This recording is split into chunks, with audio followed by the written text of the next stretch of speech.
As a 501c3 nonprofit, Shield Chaplaincy raises all of its own funds to be able to provide full-time chaplains to police departments throughout the Roanoke Valley. Currently, Shield has its first ongoing monthly business sponsor, and we would love to share with you who they are and what they do.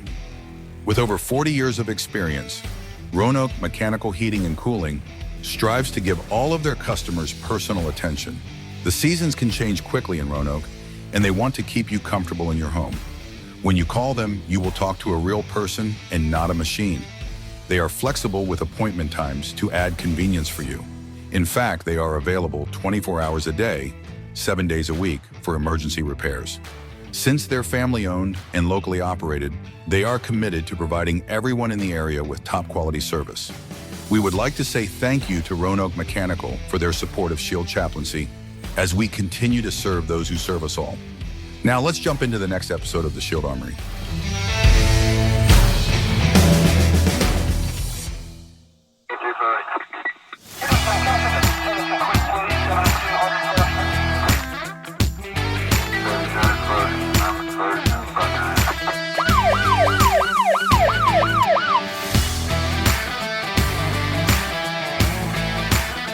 Well, welcome back out to the Shield Armory. I am Chaplain Hughes, and I'm sitting here with Chaplain Potter and Chaplain Stephenson, and we are so glad that you're back. We had invited you guys last week to join us back for this week's episode, in which we are going to be talking about coping and resiliency.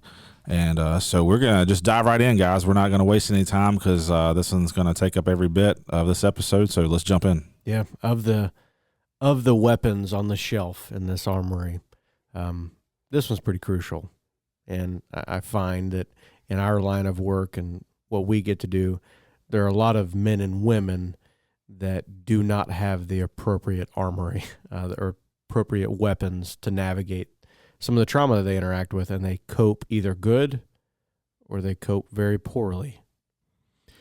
And to be clear, we all get, I think, what coping is, but it's just the way that we choose to deal with the stresses, the anxiety that's created from maybe a single event or a series of events, and how we choose to cope with those things will either be healthy and help us become more resilient, or they will work to kind of pull us down even further.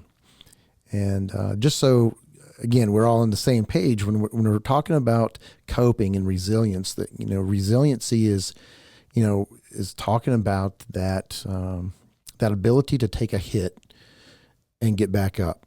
It's that whole Rocky Balboa thing, right? It's you get knocked down, you pop back up off that mat.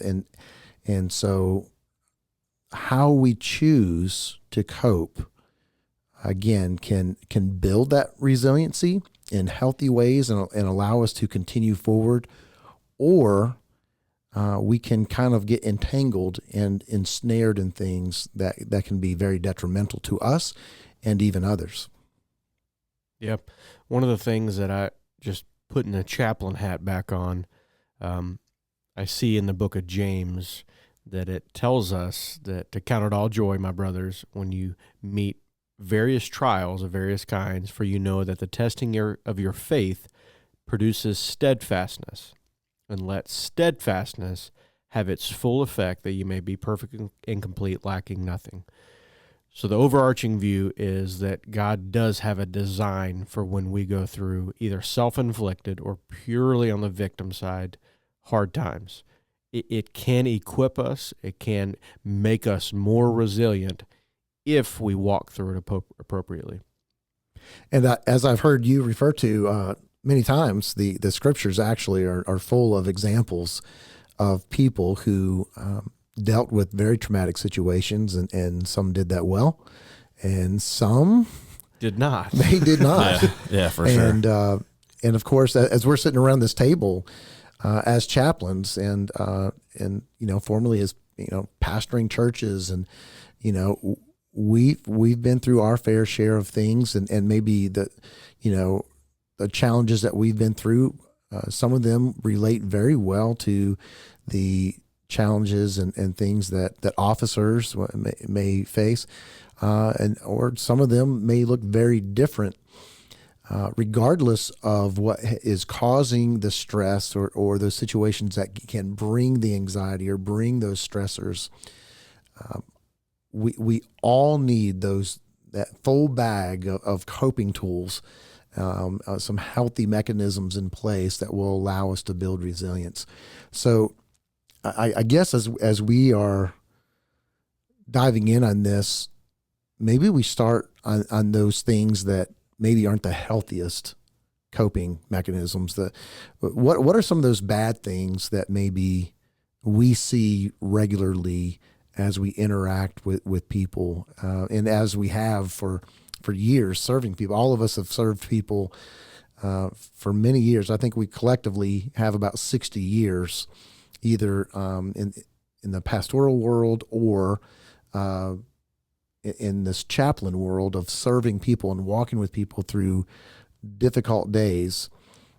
So collectively, we have about 60 years of experience around this table of serving people in some of their darkest days. So what are some of the bad things that we see that people sometimes fall back to as coping skills? I think one of the unfortunate main ones we see that people fall to is alcohol, and particularly excessive alcohol. That's one. In fact, just recently we had interviewed Jacob Underwood from Roanoke City PD, and he actually brought up, when you were going home and dealing with this stuff of not falling into the vice of alcohol and allowing that to overtake your ability to deal with whatever you're dealing with. That's something we hear a lot about from officers that we work with. Yeah. I'm not going to lie. I hate alcohol, not just as a chaplain. Spent several years in the fire and EMS world before, and as well as a full-time pastor. And I have watched that one vice absolutely wreck lives. Yep. And I hate it. I hate it, man. When you sit across the table from somebody who has destroyed their entire family because of a drink, when they have hurt and abused their wife and their kids because they were drunk, that changes you. When you have responded to one of my first car accidents that I ever worked after I was extrication certified, and was a van full of kids that was hit head on by a drunk driver. I don't want to minimize whatever that person was trying to cope through, but I will tell you, when you cope with alcohol and let it slip into a place where it's not, oh my heavens, does it make me upset and very, very disgusted with it. And part of me, I get it. I've struggled with nightmares before. I've struggled with being present at home. So if I could go to the house and drink X, Y, or Z and chill out, that would be pretty reasonable. That'd be neat. But I've seen that become 1, 2, 3, 4, 5, and now we're drinking a whole lot every single night before we sleep. There was an officer I just talked with recently who said that every day off they realized they had a problem. Every day that they took off from the police department, they would drink a bottle and a half of whiskey just to be normal. Yeah. And one of the things that we see happen is that when things pile up and when those stressors and begin to build, if that is what we're using to cope, we see oftentimes, and I say oftentimes, it happens enough where it's very concerning, right? One is too many, but we have seen this happen multiple times where officers will drink themselves to sleep, except passing out is not the same thing as sleeping, right? Passing out is passing out, and your body and your mind does not get what it needs to recover as it would with sleep. So let me say this. Let me just acknowledge this. There's 3 of us sitting around this table here. We're all chaplains, and some chaplains choose to drink.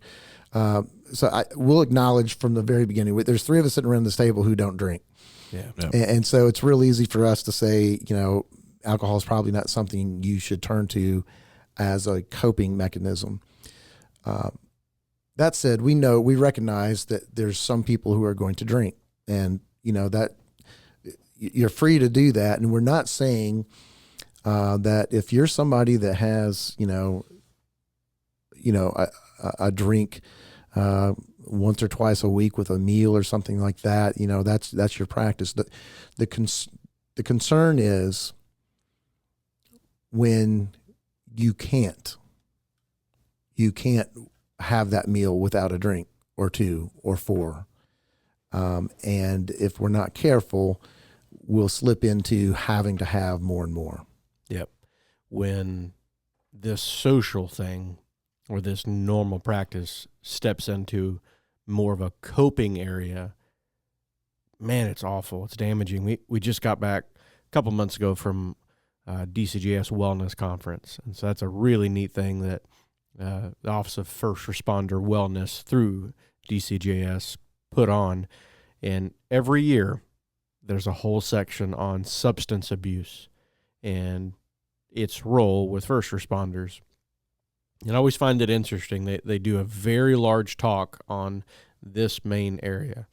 And recently, the statistics came out that to show everybody kind of the problem with it, if you use alcohol and you have more than one drink 3 times a week, they would say that you have alcoholism. You have moved across that line to now it has stepped over to a place in your life that is not just fun and it's not just social.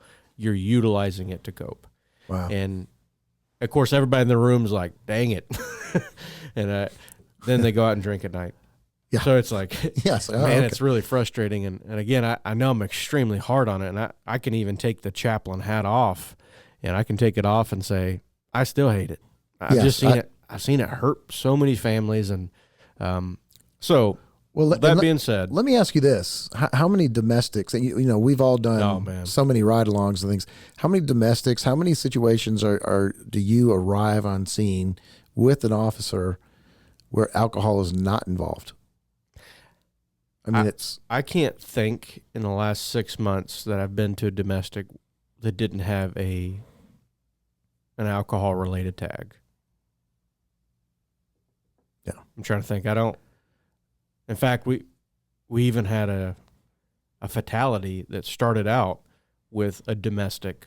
It started out with alcohol, then it went to domestic, and then somebody lost their life. It wasn't a homicide, but you can draw that correlation back to we allowed something to step into our life that clouded all of our judgment. Since we've been in this role, we've had recruits and officers both lose their career. Because of this. So, again, I'm painting it pretty evil. I've just seen it truly destroy lives. So I will say this: if you're hearing this and that has hurt, know that I care. Know that we want to walk with you through it. I have seen several people, including one of the people that is sat at this table, that is now walking in sobriety.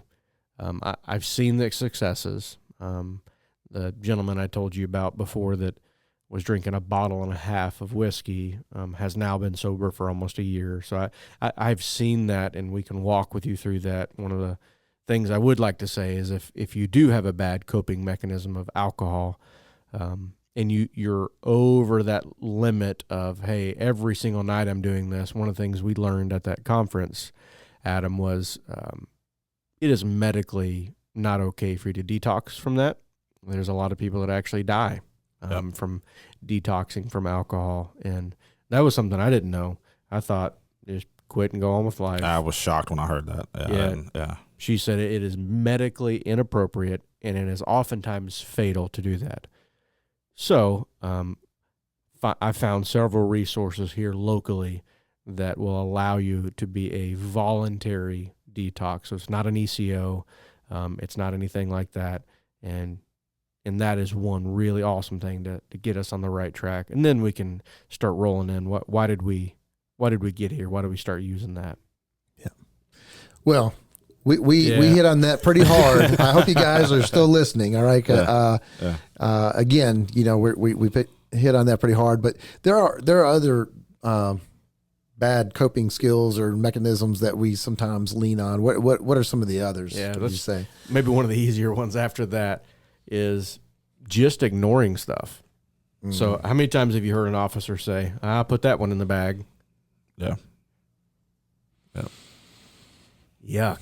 Yeah, and then just leave it there, and they think it's going to stay there. Yep. But what do we eventually see happen? We tote around that bag until we retire, and that mess eats us. Yeah. And now you have the statistic that we have in the state of Virginia that after retirement, your life expectancy as a law enforcement officer is 18 months. Yeah, that's a nationwide figure, actually. You spend your whole career serving other people and dealing with the nasty, all these traumatic scenes and all this, and you just avoid it. Just keep putting it in your pack. If you make it to retirement, the average number of pension payments you receive before you die is 18. And so maybe, just maybe, we come up with some better coping skills. And one of those things we need to get away from is avoidance, just avoiding the situation altogether. For the vast majority of people, I will say probably not going to make it to retirement merely by avoidance. Some do. And again, that can come back to bite you. While we're on avoidance, I think we should probably hit the reality that some people, a bad coping mechanism is because they're tucking it in that bag and they're trying to shove it away. As they're trying to do that, they wind up avoiding family. Instead of investing in their family and then letting their family walk along beside them through these things, they tend to push back. And therefore they put almost like a wedge or a wall between, whether it be a spouse, whether it be a significant other, whether it be a brother or whatever that family member may be, a child. Instead of allowing them to walk with them through that, they end up putting a wall between them, and then those people feel disconnected, and then that creates all sorts of issues, all because they're trying to avoid them in the process of continuing to stuff this mess into that bag and trying not to deal with it. And so then now we don't have families that are, and maybe alcohol's involved, but let's just say it's not. Then we have families destroyed for a different reason because we've completely chose to take them out of the equation. And so what really needs to be happening, well, I know we're going to talk about the good mechanisms in a minute, but I'm going to hold off on that. Bad reality is avoiding family is not a way that's going to be helpful in working and learning how to deal with cope with the things you're going through. Yeah. One of the things I've seen too is isolation. So for those that don't have maybe a family or that are that single officer, God has also designed us to have a community so that we walk together through stuff, and just listening to people when they have had something that causes them to have to cope, whether it's been a nasty scene or just a tremendously long week because of whatever reason, you're going to have to cope through that. And oftentimes what I see is that we run to places where we're alone. So one of those things that I've honestly seen, and it hides behind something good, is people will work out all the time, and we need to prioritize our physical health, not only for the life safety aspect of it, but for the longevity, for being a good steward of your body. Zero painting that working out is bad, but what I ask is are you doing that with anybody? And they'll say, nah, it's my own time. I just put my headphones on. And so I go, is that the best? Or are you just going to a place where no one can talk to you and you're just stuffing stuff down, and that's how you do it? And I've seen that either you're avoiding your social network, you're avoiding your battle buddies. They're not going with you. You're not going out to eat with them. You just go to work. You work 12 hours. You work out for 2 hours. You go to sleep. You do it again the next day. Yuck. Yeah. Well, I guess I'll be the one to go there, but one of the bad mechanisms that I've seen through the years, not just with officers, but boy, sometimes I see people get pretty, how am I going to say this? Loose. Yeah. Okay. Kind of a lot of loose relationships. Like, hey, how you doing? They get well acquainted with their They community get around them. very acquainted. May or may not learn the other person's name. But there's just all kinds of issues that can be created when we decide that I'm just going to get acquainted with a lot of people with that horizontal shuffle.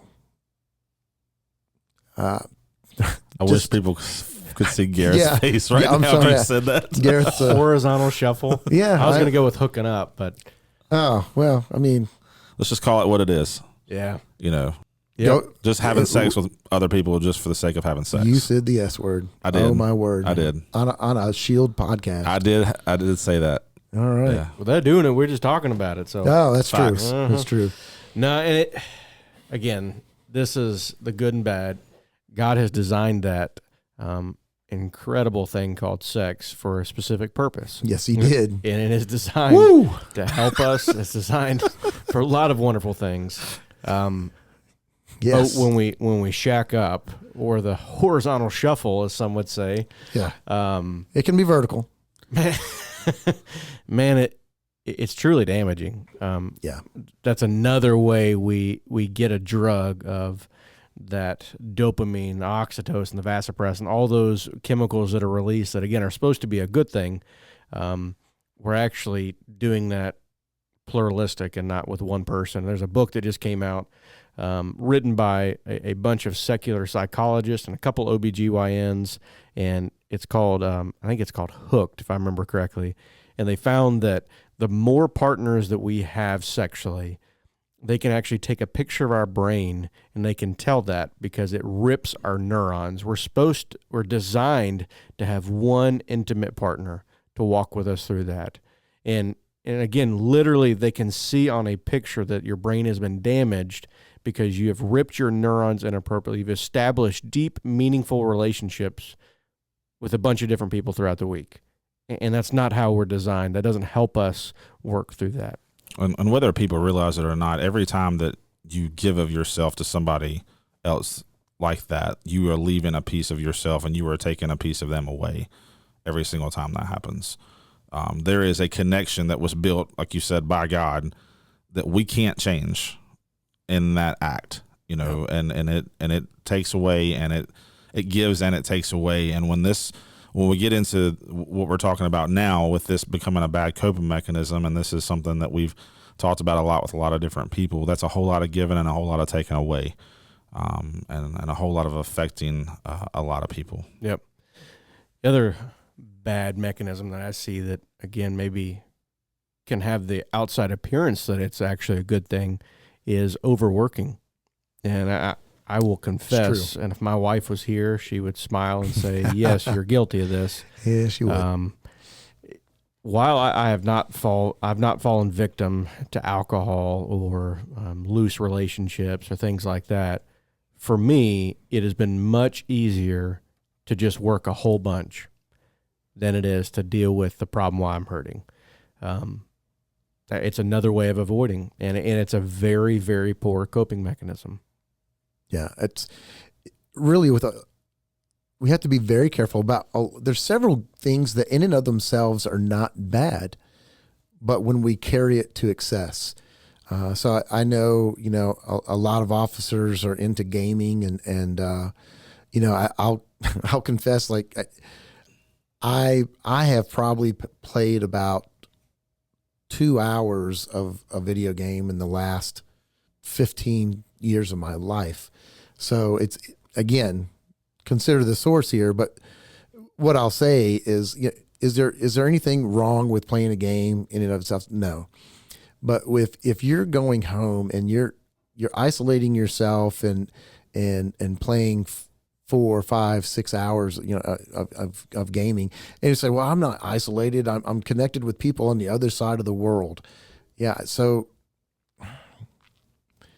do we really have deep connections, deep relationships with people that we're gaming with on the other side of the world? Are they going to be the person that's going to be there for us if we are have a real need that we have to reach out and get some help? And I think too, let me just say, I think that also opens potential doorways to connecting with people in ways that maybe you shouldn't as well. It's true. Because you develop that surface relationship with them and everything is like fairy tales in those moments. And it's like, oh, this could be great.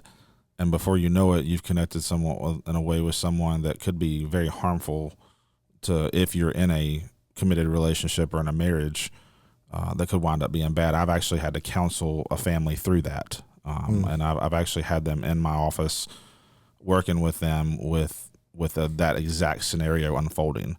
And so there's also other potential possibilities that leads to, because they begin, again, avoiding other people and soaking all their time in with the people there that they're spending time with.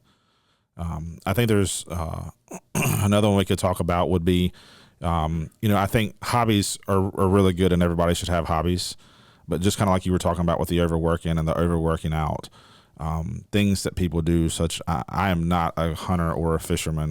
That is not my thing, but I know some guys that literally every freaking free minute they have, that's all they do. I feel attacked. Yeah.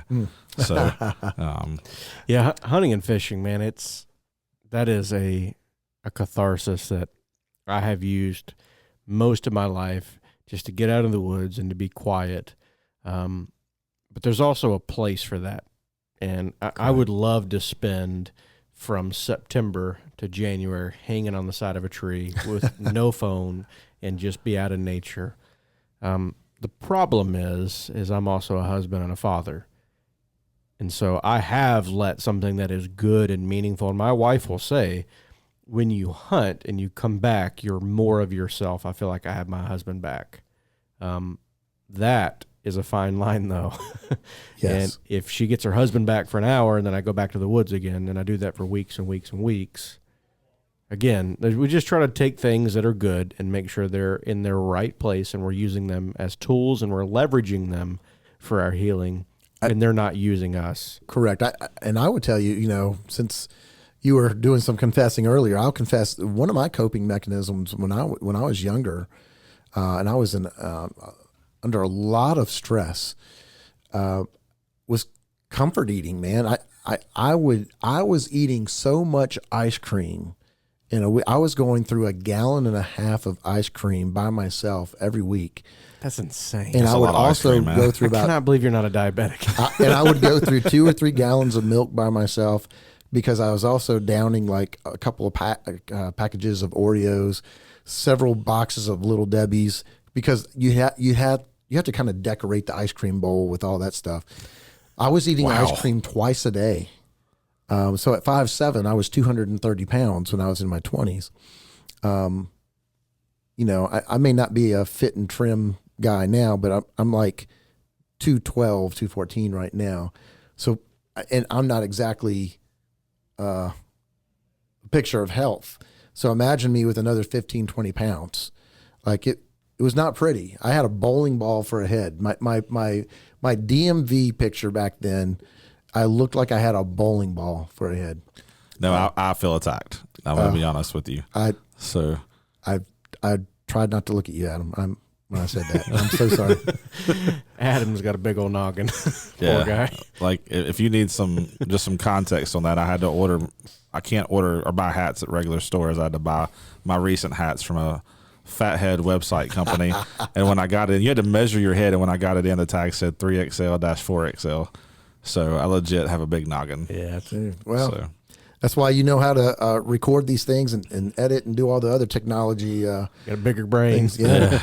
Goodness knows I can't do it. So how about this, guys? We've talked about bad mechanisms. How about we flip this thing around? Can I just mention one more before? And Yeah. I'm not going to park here. Okay. But it's a big enough of an issue. I want to put it out there, and that's pornography. Oh man. Mm-hmm. Yeah. Again, I'm not going to park here. We get what pornography is, but I have seen that wreck individuals, whether or not they were married. I've seen those who are married, who have relied on pornography They become addicted to it, but it was because it was helping them cope. It was to get that feel good release moment kind of stuff, and it created wedges, and it was detrimental to marriages, to families, and I've seen it wreck lives. Again, I'm not going to park there. We could do an episode on each one of these things, right? But I felt like it was important for me to throw that out. And I had a female say this to me one time that I think it's vitally important for us to say. I can't understand this because I'm not a woman, but I had a female say this in the midst of a group of men when her husband and wife were teaching about this thing. And she said, when we talk to your wives this afternoon, she said, I'm going to share with them about how all these 50 Shades of Grey that all these women are into and all these fantasy novels that these women are into is almost like pornography for women, because they create a situation in which their husbands can never live up to. And so they read this and they put it in their head. And so, like, even though it wasn't necessarily 50 Shades of Grey, according to her, I've never seen that, or nor have I ever read it. She said that was just straight up pornography that was poured into society. But she said even these things that their husbands, she would call them the modern day women's pornography, because they were created all these images and all these things in their head. And so she said, just some food to think about, just some thoughts to think about. And so I thought I would just toss that out there for the ladies, if there are any listening. So yeah, certainly pornography has been a hard place for many of us to walk through. I think scars and wounds in my own life in that area, and talking with people, it appears to be not as evil. And that is what the enemy does so well. Well, it's partly because we live in a society now with the technology that's in our hand, that's in our pocket. We have the most accessibility we've ever had to it because it's on the modern day social platforms every time you open it if you're a man. Yep. So, yeah, there's an enemy that comes to steal, kill, and destroy, and that's one of the things that he has used over and over and over again to destroy people. Yep. So thanks for bringing that up. Well, so having said that, and we could go on and on with the others, but let's flip this, as you said, to the good coping mechanisms, because this is about equipping. If we're going to have the Shield Armory, we want to help equip you with some positive, good, healthy coping mechanisms. And so where are we going to start with? I think with one of the things I encourage people to reach out and grab off of the shelf, if you will, to grab off the rack in the armory is a good, healthy community that you can be vulnerable with. And that can look like your family, that can look like your roommates, that can look like a various and different views. But you need a community to walk with you through stuff. When we do debriefs, one of the most powerful things that we do in those debriefs is we all share and we explain, here is where I'm at. And part of that, it takes the sting out of it. It lets you release some of that. And so I would encourage you, if it is much easier to walk through life as a Lone Ranger. Yep. I mean, it's so easy to be myself and just me. Yeah. But we involve other people in, it not only helps us to off gas, but frankly, it gives us a true perspective. You think about in tactics, sometimes you can suck right up next to a door and you can be dealing with the problem, but somebody's stepping 3 or 4 steps back, they're actually going to see that problem for what it is. Yeah. You're right in the middle of it and you're reading it wrong because it's so tense, which is why we have to have somebody. So grab a community, grab somebody that can walk with you through that and say, hey, here's where I'm going. And we did a whole podcast on friendships and what that should look like. I would recommend going back when you're looking at choosing that that community to listen to that. That may be helpful for you. Yeah, and you know, one of the things, you know, we touched on those things that can be taken to excess, but clearly one of those things that can be a healthy coping mechanism is exercise. But the interesting thing is, if you're one of those people that, you know, you want to get in that full hour workout, that, you know, that can be a good thing. That's not necessarily a bad thing. But even just going for a 20, 30 minute walk at the end of your day. And it's like, well, the last thing I want to do after a 12-hour shift is to go for a 30-minute walk. But oddly enough, even just that 30-minute walk through the neighborhood, or maybe you go to a park somewhere, and I know most of us, after you work a shift, probably don't want to go to a park where you have been serving all day. So maybe it's, somewhere else, but maybe just going for a walk in your neighborhood. I've talked with seasoned officers, some of whom are retired now, that they told me one of the most beneficial things that they would do is go for that walk, whether by themselves or a lot of them, if they were married, they would go for walks with their spouse in the evenings. And even that amount of exercise is very life-giving and allows you to kind of decompress from those stressful days. Another thing that I've just read about in the book, The Body Keeps the Score, we've referenced that a couple times, but one of the things they're saying as a coping mechanism, one way to process through stuff, and we are pro mental health here at Shield Chaplaincy. We do not make fun of it. We believe that it serves an extremely valuable source that is over and above sometimes some of the tools that we have as chaplains, and we refer out to professionals in that, so we know when to stay in our lane and make that reference when people truly struggle with that. But that being said, one of the things they found in that book in helping people navigate trauma and PTSD and signs and symptoms of that is there is professional counseling, and then there is medicine that you can get that helps alleviate some of those symptoms so that you can work through it. With that being said, again, they found that a thanks journal, a journal that we write down, and I do it at night, 3 or 4 things that are positive that I'm thankful for. And I try to take that thought captive, and I write down. So if I'm a police officer in blank jurisdiction and I had a horrible day and I answered 20 or 30 calls for service, I can go home and go, man, I'm just used and abused. That is true. Or I can write down on that thanks journal and say, I've always dreamed of being a police officer. I made it through the academy. I've worked very hard, and I'm 10 years into a career. Man, I'm thankful to be a police officer. And that's, again, we're not painting something that's nasty good. We're just choosing to look at the other side of it. And so they said if you have a thanks journal and you have regular exercise, that they can correlate the actual benefit to working through those symptoms of depression, anxiety, PTSD, all of that. They can correlate that to as effective as professional counseling and medicine. That's wild. And it's free. Yeah, absolutely.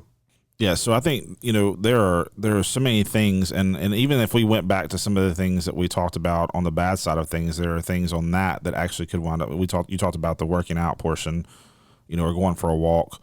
There's definitely not only a physical aspect of that, there's a mental health aspect of how that helps. That's one of the biggest things of that. But some of the things we talked about in the excess and bad, if you do them in moderation and do them that are good for you, like people who like to hunt or fish, going out to a stream and where it's quiet, you can hear the water running, and you catch a couple of fish, or even if you don't or whatever, just having that time to decompress and to disconnect from the craziness of being in that patrol car and or being out and investigating that particular incident or whatever, doing those things at times where you're able to get away and you're able to unplug, you're able to get your head clear, but yet you're able to go home and still spend time with those you care about, those you love, and you're not taken away, from a lot of time there. Those things can be very healthy as well if we do those the right way. And so I think, maybe we should just put maybe a general title on hobbies that give you life.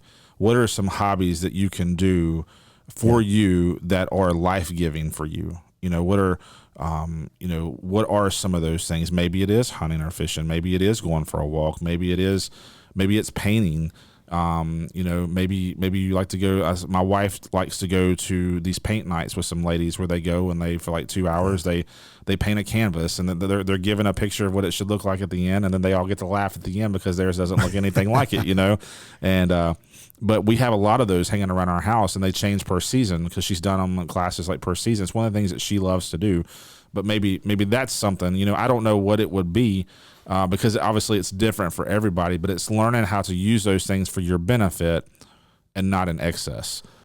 Absolutely. And, again, I talked about how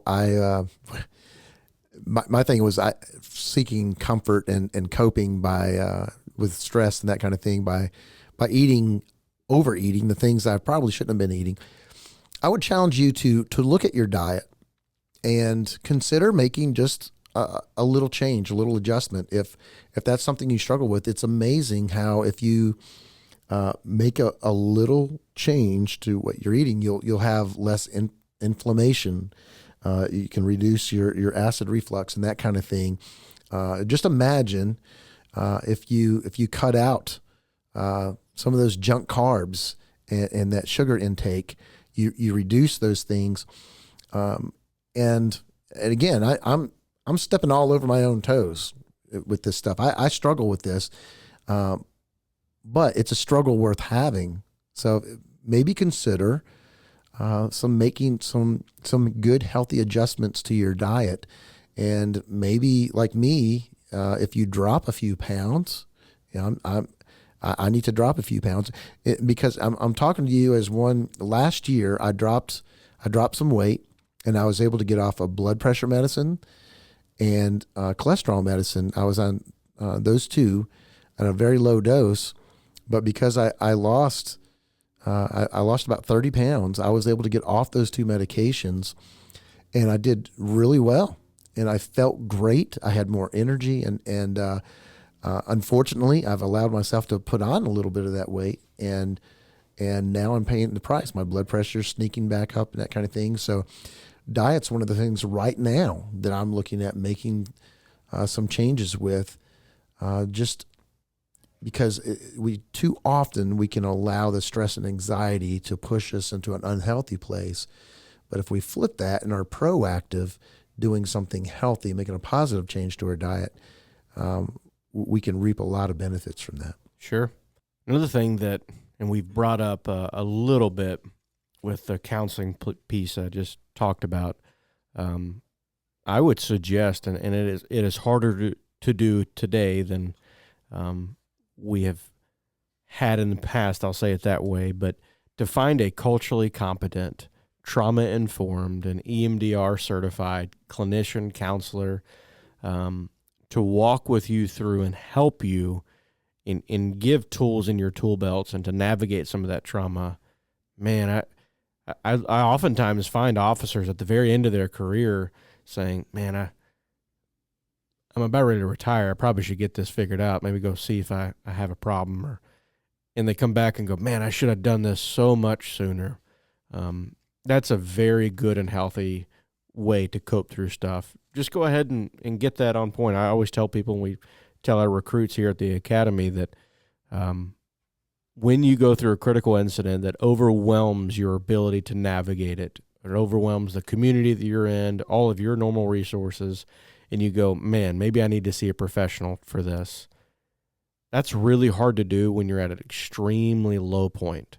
Why don't we try to do that when we're not at the threat level red, when we're not torqued out of our mind and tight, and let's just get that dialed in now. So that's one really good thing. I will give a shameless plug for other organizations, and I will say church. Again, throwing the chaplain hat on, but one of the things that I see from the men and women we get the privilege to serve is that we feel very safe with one another. The people that I work with, that I've gone on calls with, you feel very safe and loyal to each other. But I would suggest that let's try to involve community and people and organizations and churches that are not full of cops. Yeah. I will tell you that you need normal people in your life. You already are the hypervigilant hero that doesn't trust people and is navigating stuff, and you put yourself in a room full of people just like that, you're just going to act like a cop again. You might as well be at work. So one of the things that we have done at SHIELD, it's hilarious when it happens, but we will do marriage nights, and that invests in families, and we do that specifically for law enforcement, because there's stressors and stuff that we got to navigate as law enforcement that maybe the civilian side doesn't have to navigate. And it's so funny to watch. You walk in and people are laughing and cutting up, and they're sharing these terrible stories. And I saw this week, and this is what we did. Remember that pursuit? And then you go around the room, and they're like, all right, so let's introduce ourselves. And all right, I'm from this department. I'm from this department. And someone says, well, I work at AEP. Yeah. And the room just stops. And we do that very specifically. We have a trusted family that we normally bring in that has a military background or something like that, but they don't serve in the police department world. And what it does is it makes everybody stop. Yes. And all of the spouses, whether they're husbands or wives, will come up and say, thank you for bringing that AEP guy here, because I got my spouse for a little bit. It was funny. I'm so glad you brought that up, because for years I just had law enforcement couples come to that, engaged or married couples, and there was that shop talk. They're just talking work, and I would specifically look around the room, and I would see the spouses when that was happening. You could see it, the disappointment on their faces, because it's about work again, and they're just going to go down there.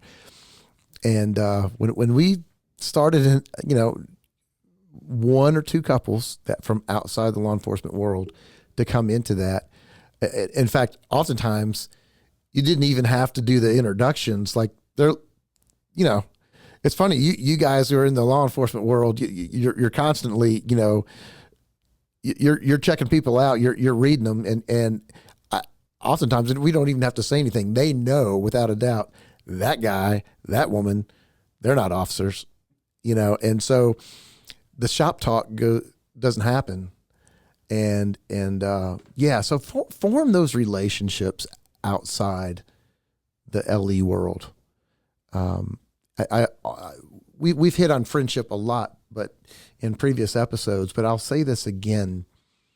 If you will proactively form good, healthy relationships, friendships, in the good times, when things are going well, that's when you want to form those relationships, so that when those hard times come, when you have that stressful day, when you have that critical incident that is just kind of rocking your boat, you already have that established relationship that you can lean on, and they can kind of help walk you through that.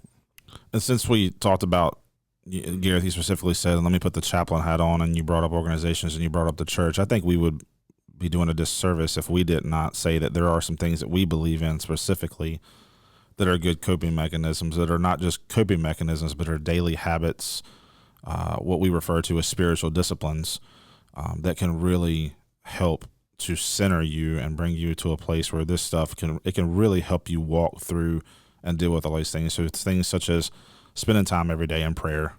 Yes. Telling God, really what's on your heart, and asking Him to help you with those things and show you how to see the things the way He sees them, and maybe helping you gain His perspective instead of your perspective, because He's going to see them through His eyes, because He created you. He created the people that were involved in the situations that you were in.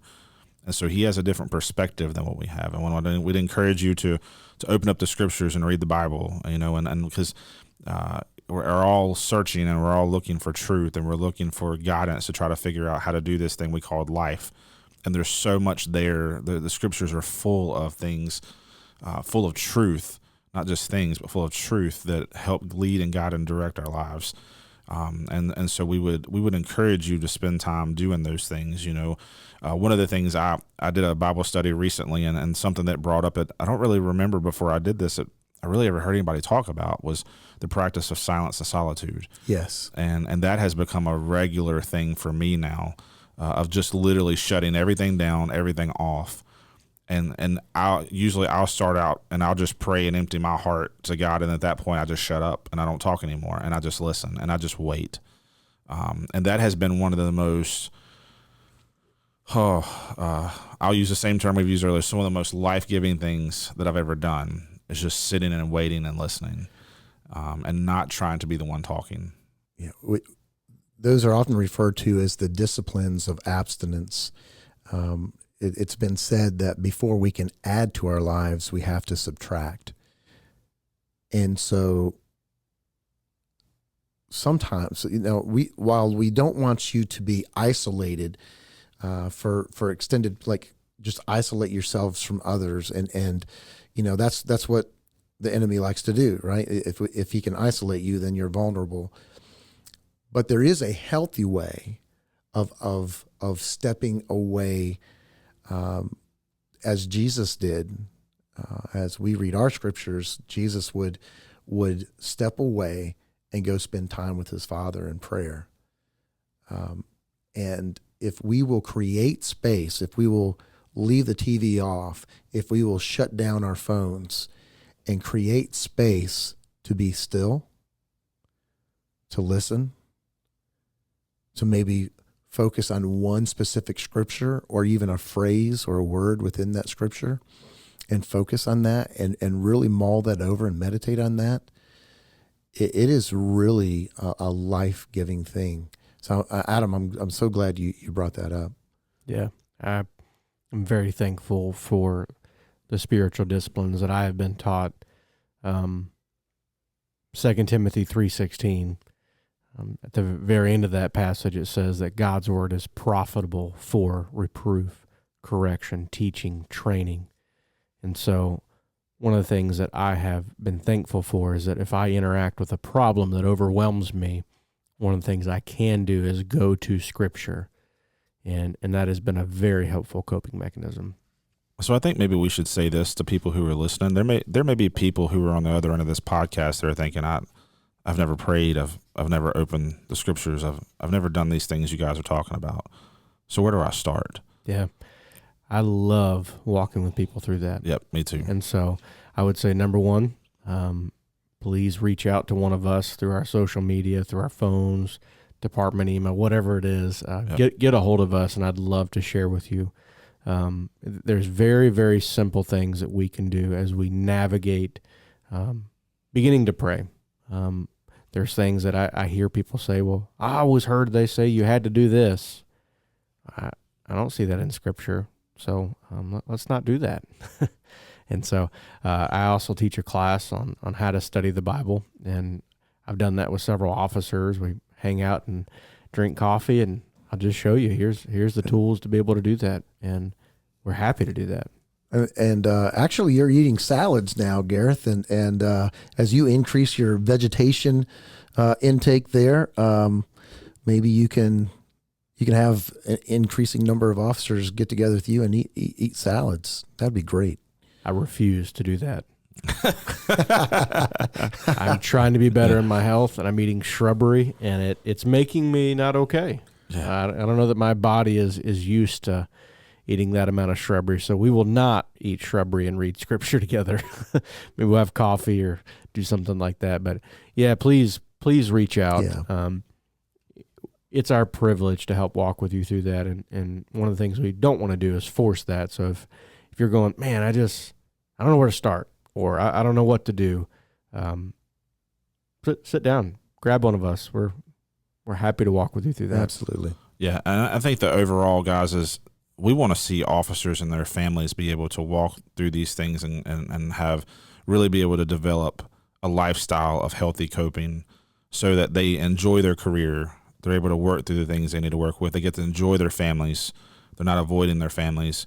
And then at the end of this, when they retire, they get to enjoy their retirement, so that overall that this really creates a life for them where it's not going to be without struggle or without issues, but a life that's going to be truly grounded and one that's healthy for them. It's healthy for their significant others, their spouses, their children, and again, healthy for them in retirement. And so that their life, they'll look back one day and think, I think Gareth, you said it earlier, that we start this early so we don't wait till we're in retirement and then think, man, I wish I wouldn't have spent the last 20 years struggling through that. I wish I'd have got a hold of that sooner. And this is a whole nother episode, a whole nother series really for down the road. But for those of you who are parents, you are sitting in such a wonderful position as you create healthy coping mechanisms in your own life. You're shaping your children and equipping your children with the skills, the coping skills that they're going to need to see them through the difficult days that they have while they're growing up, but also you're equipping them for the rest of their lives. So remember, as parents, literally everything you do is shaping and molding your children one way or the other. And as you make steps to incorporate these good coping skills into your life, you are just feeding that into your children and setting them up for success as they move forward. And if you don't have children right now, what you're creating now will lead to that. Correct. Because you're setting a path now for what that will look like one day when you do have children. What was that term that somebody used here recently? It was almost like herd immunity, but in terms of resiliency, if you start taking care of yourself, thinking about not having kids, if you start developing coping mechanisms that are good and healthy and that truly help you, those around you will absolutely be affected by that. Absolutely. And will begin to follow that. Yep. Yes. And there's a cool counseling term for that. I forgot, but I think we get the premise of it. If I take care of myself and I steward that opportunity well, someone's going to go, well, that didn't hit him like it hit me. How did he get there? That's right. And we get to share that. I think kind of as we begin to close this out, there's one thing, maybe two things I want to share, and then I'll let Adam do his famous ending there that he does so well with. One silly thing that they shared with us in Bible college for us, because I had a class on pastoral ministries, and while pastoring is much different than law enforcement, the one thing that correlates, it's the same, is we tend to work with people in their worst times. Nobody calls a pastor and is like, hey, I just want to go to coffee because I'm doing really, really good. Yeah. They're like, no, I've done this. This has happened. I'm confused here. So every phone call, I remember pastoring, and every phone call I would get is much like I feel now, like, oh my goodness, someone's done something dumb again. Like, now I get to walk with them through it. Yay. Yeah. So you're never done with people. And people are never done, and that's, again, one of the privileges of walking with people is it's job security. I mean, they're never finished. And that is actually hard on a person. As I interact with people instead of projects, and they're never finished, so it's hard for me to feel done or completed or satisfied or have any sort of progress. So what they recommended for us as pastors, and I think it's truly helpful for anybody in the public service area, was to have a project that you can do, or a hobby that you can do with your hands that you can complete. You can see it completed, and you can set it on a shelf and observe it. So one of the easy examples of that, and again, you may have your own, I love building things, and I love using my hands. So when I built something, when I build a deck, or you remodel a house or something like that, or install something, and you look back and go, that's done. And I put my tools away and it's completed. You can feel accomplished, and you've done something. You can see that own work, and it does some things too. So in law enforcement, as you're running call to call, and you're always going to deal with people's evil, dark days, find something that you can do. Whether it's mowing the grass. I mean, you can mow the grass and look back and go, man, that's done. And then next week it'll come again. But for 1 week, you get to look at it. I changed out the bulb in my tail light turning signal, and not to brag, but I did that by myself. Yeah, it involved a screwdriver. It was amazing. Yeah, you came in like you were like a full male peacock this morning. You were like, bow down to me. I am a man. I changed my own tail light bulb. Yeah, I'm no mechanic, folks. But it is funny when you do something with your hands, just how it does bring that sense of satisfaction. And I think that's what that really well-known that speech given by that SEAL commander of, making your bed before you leave. Yep. You get back home. So I accomplished that today. Yeah. You come back home to a made bed. Same premise. Yep. Yeah. Yep. So that, and the final thing I want to say is I'm just so thankful for everybody that's listening to this. I'm thankful that you're taking the time out of your day to struggle with this idea of coping. And I hope that this hasn't discouraged you. I just was thinking that as I was in a dark place several years ago, and if I'd have listened to this, I would have really keyed in on the bad and been like, that's right where I'm at. What I want to say is that we would love to help get you from the bad to the good. And that's our heart's passion. And so if you want to come to us and say, hey, every single thing that you've talked about on the bad one, yeah, that's me. Please do that. Please come forward and just say, hey, I am absolutely not where I need to be in terms of my coping. Confess that, and let's start working. That's right. Let's work together on it. It's not hopeless. Those things that are bad in your life, they're not defining to you. We can change that. God's word says his mercies are new every morning. We can wake up and we can have a fresh sheet of music or a blank sheet of paper, and we can start helping develop those good coping mechanisms. So I just wanted to encourage you in that. That's good. Yeah, that's good stuff, man.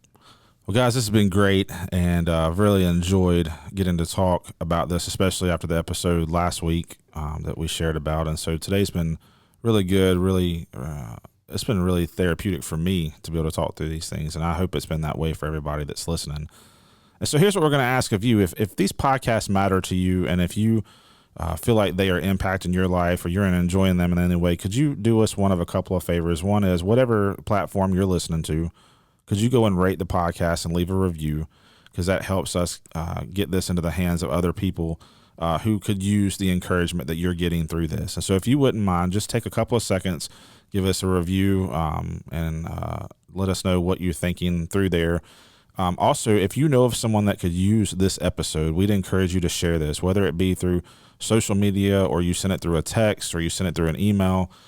We would ask that you would share this with somebody that you think this would be helpful for, because we really want to be able to speak into the life of anyone right now who could use the encouragement in this particular area of life. And so you could help us out by doing those two things. And we really, really are grateful that you're here with us. We're grateful that you are taking time to spend with us.